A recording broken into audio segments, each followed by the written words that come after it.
एक तरफा वोट रौरे बा। अरे दीपक दिलदार सारण प्रमंडल में खेसारी लाल भाई लड़ाई को लड़ते हैं, सभी जो लोग मानते हैं। सांपों का राजा मेरा छोटा भाई काला कोबरा देखनी चंदन चंचल के बोलाए माहौल बनी, लेकिन भाव लगाता है बबुआ ऐसे टावर पर हम चढ़ाई ले ज्यादा ऐसे पावर में रही ले कहीं मौका होगा तो वो टावर पर चढ़ जाई। ना ना ना नहीं के जरूरी टावर पर ना चढ़ो ना। राउत प्रेमी ओरिजिनल बड़े बियाह करिए ना जे चढ़ी ओकरा से हो जाए। एगो बात कही दिलदार जी, कह दो अगर रउआ यही अंदाज में आधा घंटा और गईनी ना और अगर नचनिया लोग अपन देह त्याग के नाच देलो तो अगला दिन पानी चढ़े लगे। भला है से कोई नाचेला जी? फुल पावर में रहे नहीं रहुआ। ऐसे टावर पर हम चढ़ाई ले ज्यादा ऐसे पावर में रही ले कहीं मौका होगा तो वो टावर पर चढ़ जाई। ना ना ना नहीं के जरूरी टावर पर ना चढ़ो ना। राउत प्रेमी ओरिजिनल बड़े बियाह करिए ना जे चढ़ी ओकरा से हो जाए। टीमवा बन करम का अब देखी हई का कहता रू प्यार और मौत से डरता कौन है? प्यार तो हो जाता है, इसे करता कौन है? प्यार और मौत से डरता कौन है? प्यार तो हो जाता है, इसे करता कौन है? और प्यार में तो हम अपना जान भी कुर्बान कर दें, पर पता तो चले हमसे प्यार करता कौन है? जाने मन शराब तो क्या पी ले जहर भी पी सकता हूँ। जाने मन शराब तो क्या पी ले जहर भी पी सकता हूँ। अरमान मेरे दिल में है कि तेरे लिए मर के भी जी सकता हूँ। हाय हाय हाय हाय। बाबू को के तो देखो अब के बुझाइल हमरा प्यार का कहाना।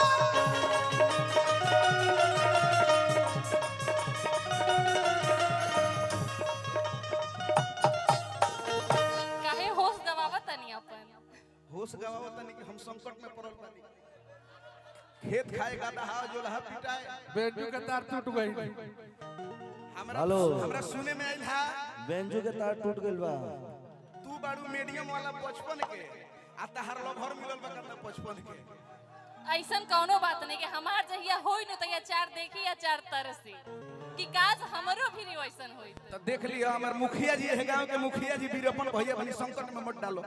जाना तारू का बोली अब के बुझाइल हमरा प्यार का कहाना।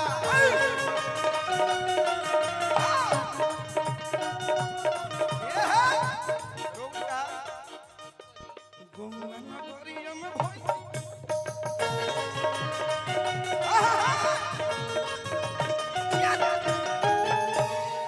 देखी निशु जी जब देखने हैं दीपक दिलदार में तो हील पहन कइले कौन काम रहला? रवा कहीं तो उतार दे। ए बबुआ कबो लइका लोग के नीचे देखावे में परेशान रहेली सो। ऐसन कौनो बात नहीं के। जाना तनी जान जे से तनी छोट बड़े तो दुगुना हील पहन के टाइट हो गई। ओही में इनको सीन बा उतारा तो सेटिंग में आ जाएगी। आ देखो अब ते बराबर एक सूता बड़े मिलब का हो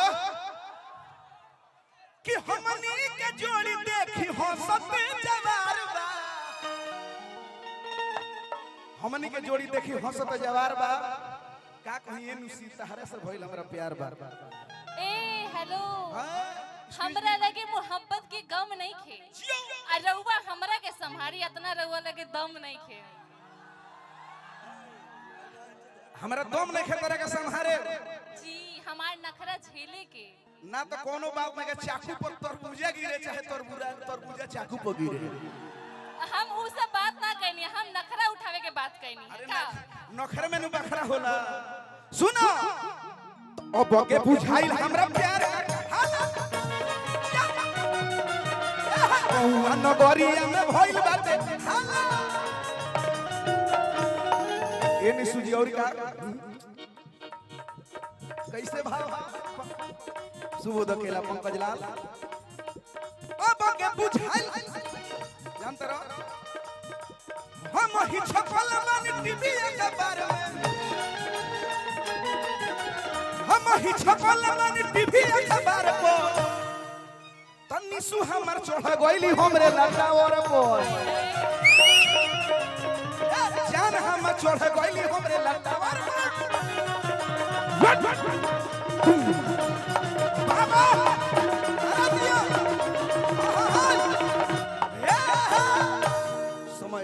समाप्त। हमारे छोट भाई चंदन चंचल भी मंच रुक जाए बाबा, रुक जाए।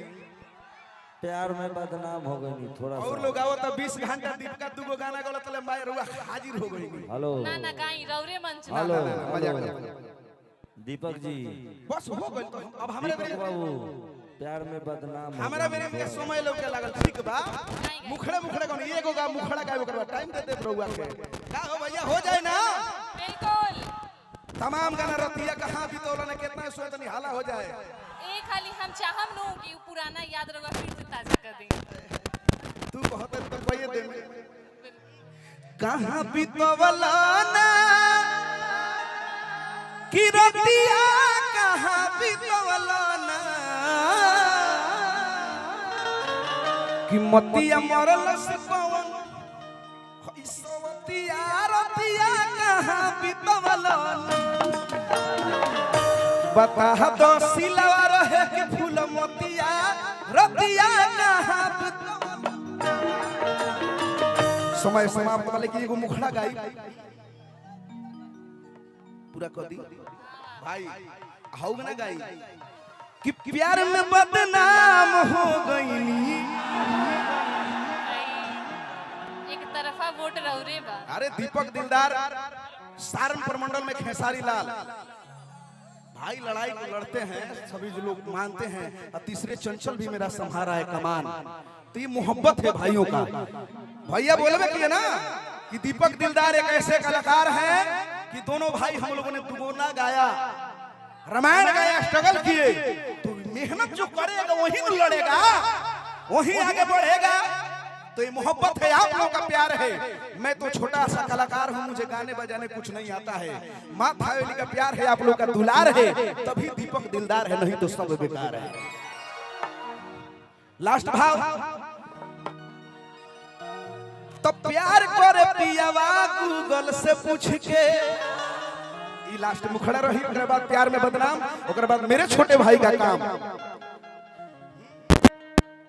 एगो भाव बड़ी सुंदर ही गाना के भइल बा झुनझुन म्यूजिक पर। ये दिलरावा चुअता जगरावा के तो मन कर फेंक दी मोबाइल हम पूछ के। तनी सा मूड बना के रखे के बा का करी हो, हमरा तो कुछ बुझात नहीं है। कोनो बात ना, डांसर परफेक्ट चाहिए हमको। ये पूरा मतलब आप बहुत सुंदर नाच, लेकिन दीपक दिलदार का रफ्तार जो है रहुआ वाला जल्दी मिलबो ना करिलो राउट टक्कर के बुझाइल। अरे दो लोग मिले चाहे ना मिले, तू मिल गइल बड़ू भाव बा है। तो मन कर फेंक दी मोबाइल हम पूछ के। भाव बा कैसे? एक मिनट देखी रहुआ लोग ऐसे मत करी, आराम तो से। प्यार करे पियावा गूगल से पूछ के। ये प्रोग्राम आप लोग का है।